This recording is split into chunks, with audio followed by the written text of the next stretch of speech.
Hey, Viking fans, this is Keith Millard, and you are listening to the One Bar and Lupicus Show. Go Vikes!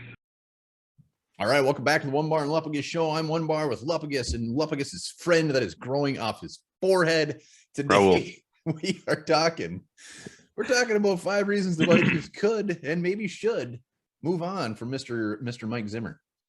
Yeah, before we hop into that, be sure to join our Patreon. We are getting quite the following in that thing, are we not?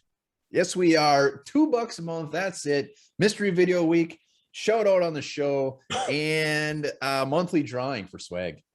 I think that first mystery video is going to be filmed real soon. Yeah, we're going to be doing it. It might even have to involve with Lupicus's pal on his forehead. We might be doing some surgical experimenting on that. So yes, hit up the link down below, Patreon, help out the show. Let's do this. 5 reasons the Vikings could be moving on from Zimmer and why it's justified. Yeah, and I want to start on just by saying I'm not quite on the fire Zimmer bandwagon just yet, but I'm getting there. I am working my way toward it. We'll see what happens this week. But right now, I'm trending that way. Yeah, and where I'm at, I mean, remember last year we were 1-5. At this point, we were doing videos of 5 potential head coaches, Eric Bieniemy, listing off all these guys, and then all of a sudden, turn it all around just like that. So I'm not there yet. I'm getting close like you. Yeah, we're getting close to finishing, I guess. We'll start with number 1 reason. I think a big one is his clock management. It's been absolutely piss poor this year, and it's never really been great. But this year, especially inside 2 minutes of the half, I think we've been outscored some obscene amount of points, and he's not learning from it. It's like he's not going back and saying, hey, we could have done this better. We just keep making new mistakes inside those last 2 minutes of the half. Really screwing ourselves. We gave the Browns 3 points last week. We did it to the Cardinals. We did a squib kick. I mean, it's just bizarre. Just not really knowing the situations at all that they're in. Yeah, and we've had so many different coordinators through Zimmer's tenure. We could never really pin it. Is this a coordinator issue? Is this a Zimmer issue? I'm becoming pretty clear that this is a Mike Zimmer issue, and an issue that is not being fixed, and an issue that doesn't appear that will be fixed, and we're just gonna have to deal with it. So, and one thing, a lot of these things that we're going to be talking about are just issues that have always been there. So like they're not getting better. They're not gonna get better. It's just Zimmer. It is who he is. It's the way he is. It's clock management is just not a strength of Mike Zimmer. He just can't seem to figure it out. I mean, last week especially, get the ball back with 40-something seconds, 50-something seconds. And I think the first play when it was an incompletion, Mir Abdullah gets it. He could have got some more yards. He steps out of bounds. Now you're at 3rd and long. The Browns have 2 timeouts. I mean, it's just you gotta. It's just situational stuff. It just drives me crazy. Yes, and the next one kind of goes along with that, and that is just decision making in general. Whether it's not kicking a field goal, I mean, there's too many examples to list off over his last 8 years, but he does some weird shit. Well, and I think let's just go recently. You go back to the Cardinals game, and I actually was on his side for this one. I mean, you could have ran the ball again, got a little bit closer in that 37-yard field goal. Not that 37-yard field goal should ever be missed in that situation, but he had plenty of time to do it. He had timeout. They could have got a little bit closer for Greg Joseph. Last week, you already mentioned it, not going for the field goal, 53 yards. That's pretty much Greg Joseph's wheelhouse. He's been money from there. It's head scratching. It happens. Seems like it happens every single week. Even last week, the end of the game, Kirk Cousins checking down instead of throwing it in the end zone. He maybe could have had 2 end zone shots there instead of taking 1. I know he said he wanted to get closer for the 32-yard Hail Mary. Said, why did you do that? I wanted to get closer. And you look at the replay. I don't know if they would have had time to get 2 off or not. It all depends, but there's just those things, and there's just so many of them. They keep racking up, they keep snowballing, and they keep getting worse and worse. And his decision making is very head scratching at times. Well, this one is also a head scratcher. That's the last thing you should be doing right now, is scratching your head. It could be a damn mess.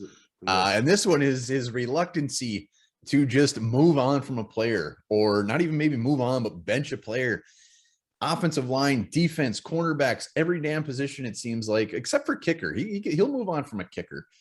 But he's just so, I don't know if it's his allegiance to these players, what it is, but he does not cut the cord and just try somebody else. Yeah, last year you mentioned we saw it with the guards. Drew Samia in there much longer than he should have been. Dakota Dozier in there all season long. This year we see it with Bashaud Breeland. I mean, he's been horrible, like the worst ranked corner in football. He got to start again last week. He got pulled quick because supposedly he was sick. I don't think so. He made me sick watching him out there. Cam Dancer comes in and plays much better. And that's the flip side of this.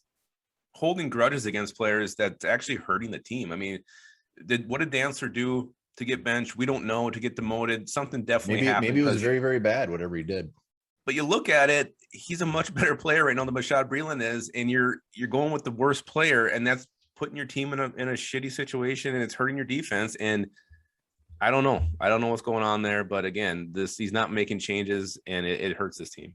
It does hurt this team. The other thing that hurts this team, another reason, is just this is the second year in a row where we're only 4 games in, but defense has been damn near putrid. He brings all these new faces in. It's all on him to make sure this happens. Clearly, he was all in on defense to make this better, and it doesn't really seem like we're that much better. I don't even know if we are better. You can't argue from a personnel standpoint. Michael Pierce, Delvin Thompson, huge upgrades from Armand Watts and Shamar Steffen that were in there last year. Dylan Hunter's back healthy, huge upgrade over Jalen Holmes.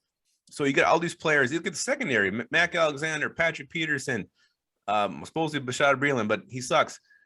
But if the personnel is better and they're not playing better, that has to go back to coaching. Is it his scheme? Is his scheme too complex, too complicated? Are they overthinking things, or is he just an old school coach whose ways are a thing of the past and just aren't effective in today's NFL?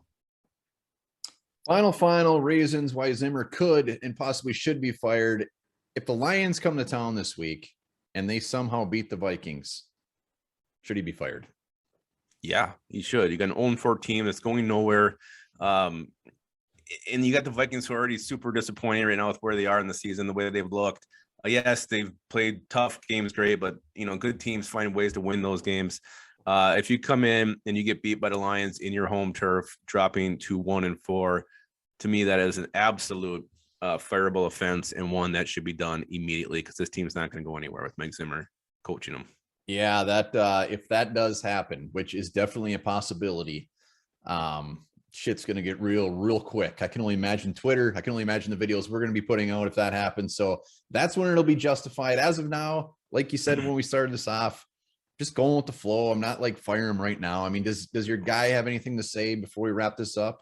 Well, he was just going to say that if we do lose the Lions, there's going to be a lot more friends popping up right around here. So there's a lot of room to work with. That they could get a few more in there. So that's why I wear a hat, so you can't see mine. So there you go.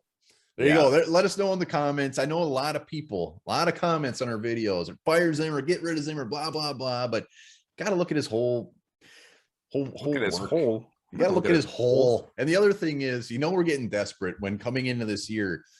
All the Vikings fans were like, well, every other year is a winning record. We're going to do good this year. Ain't looking like it. We're doing bad. We're doing bad. We're doing real bad. All right. So speaking of doing bad, there was a Turkish man. This is actually a recent fact. Turkish man who was reported missing. He unknowingly joined the search parties looking for himself.